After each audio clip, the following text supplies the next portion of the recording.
Question. Would you pay to borrow brand new Jordans? Like, we talking out the box, fresh, never touched the pavement Jordans. Oh, we got people in the back like, What type of Jordans you talking about? let's just say for conversation's sake, we're talking about Jordan 11s. Does that influence your decision? You sure?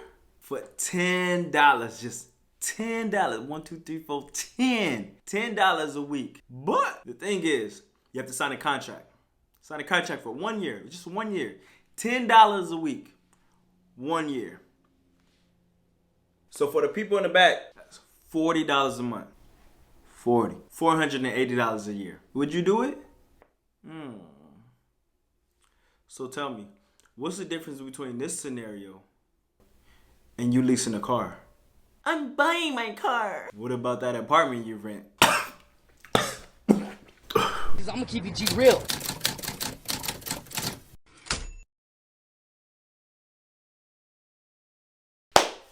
Listen, man, I'm here to tell y'all what I wish my parents told me, taught me, and explained to me. But instead of having the conversations about generational wealth around my dinner table, my household was focused on how to appropriately respond when you get pulled over by the police.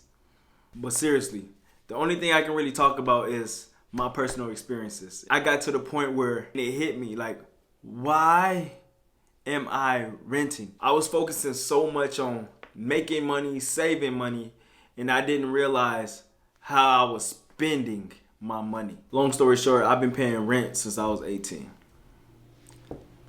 Paying somebody else to pay the mortgage since I was 18.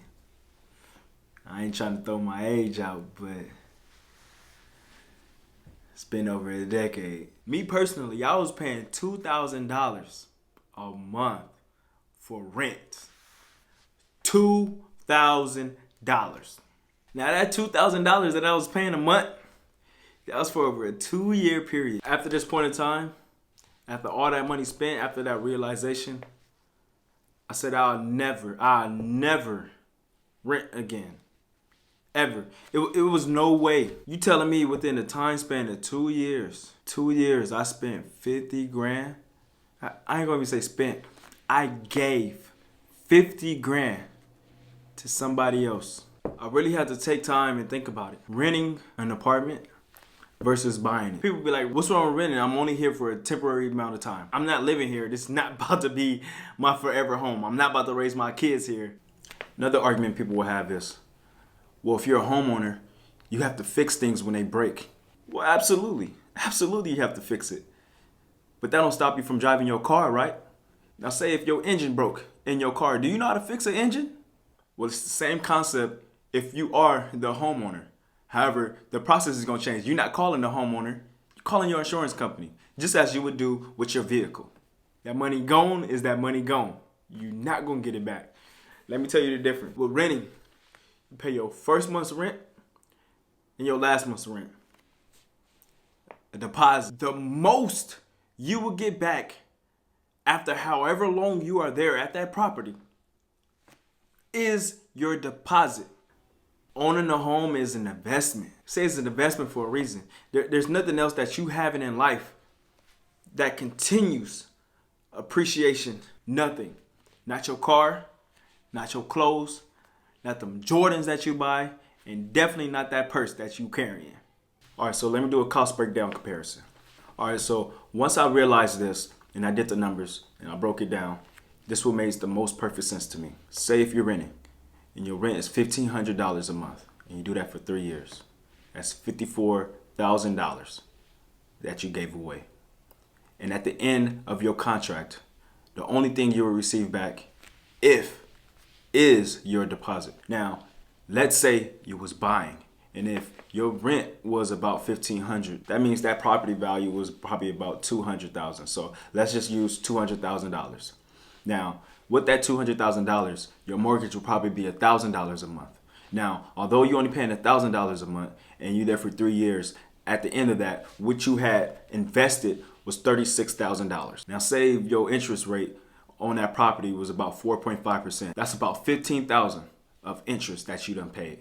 However, if you was to sell that house for the same amount that you bought it for, if you sold that house for $200,000, you will walk away with $20,000.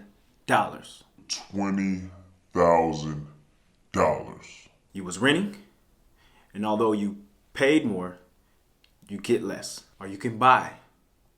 You pay less and get more. And we're not talking about appreciation in value. We're not talking about if you can sell it more, and that's extra profit that you will make on top of your return of your investment.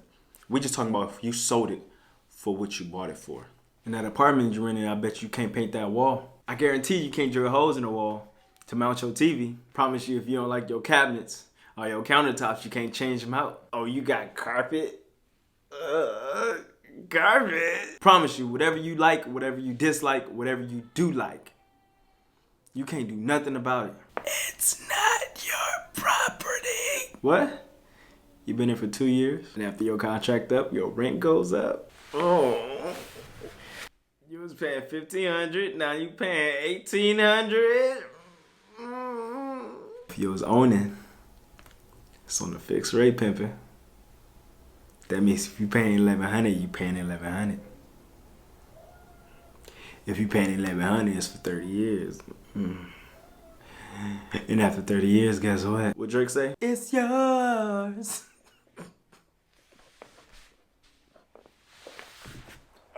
No, but on a serious note, raise your hand if you know you getting inheritance property from your grandma, from your mom, from your dad. That house that you went to middle school and high school in, that certain spot in the kitchen, got you and all your brothers and sisters, all your highlights, your little tick marks, going up the wall.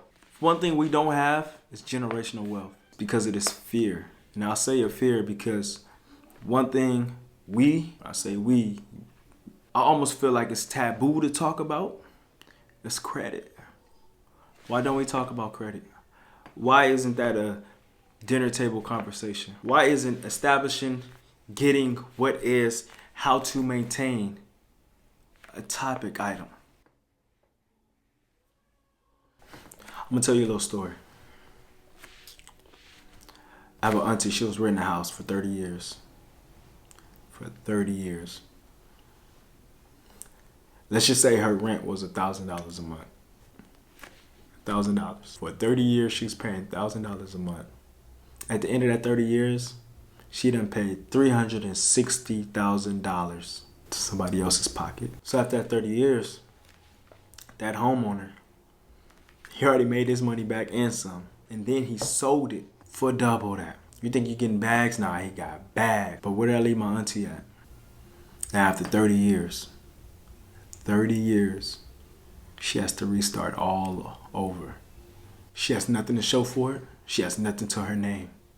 After 30 years. So my question to you is that what you want for yourself?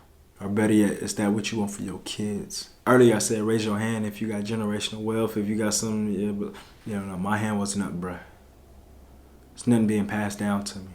But I can say starting now. It will be. Not to me, but for my children and for my children's children. So I'm asking you, do you want to pass down generational wealth or generational debt?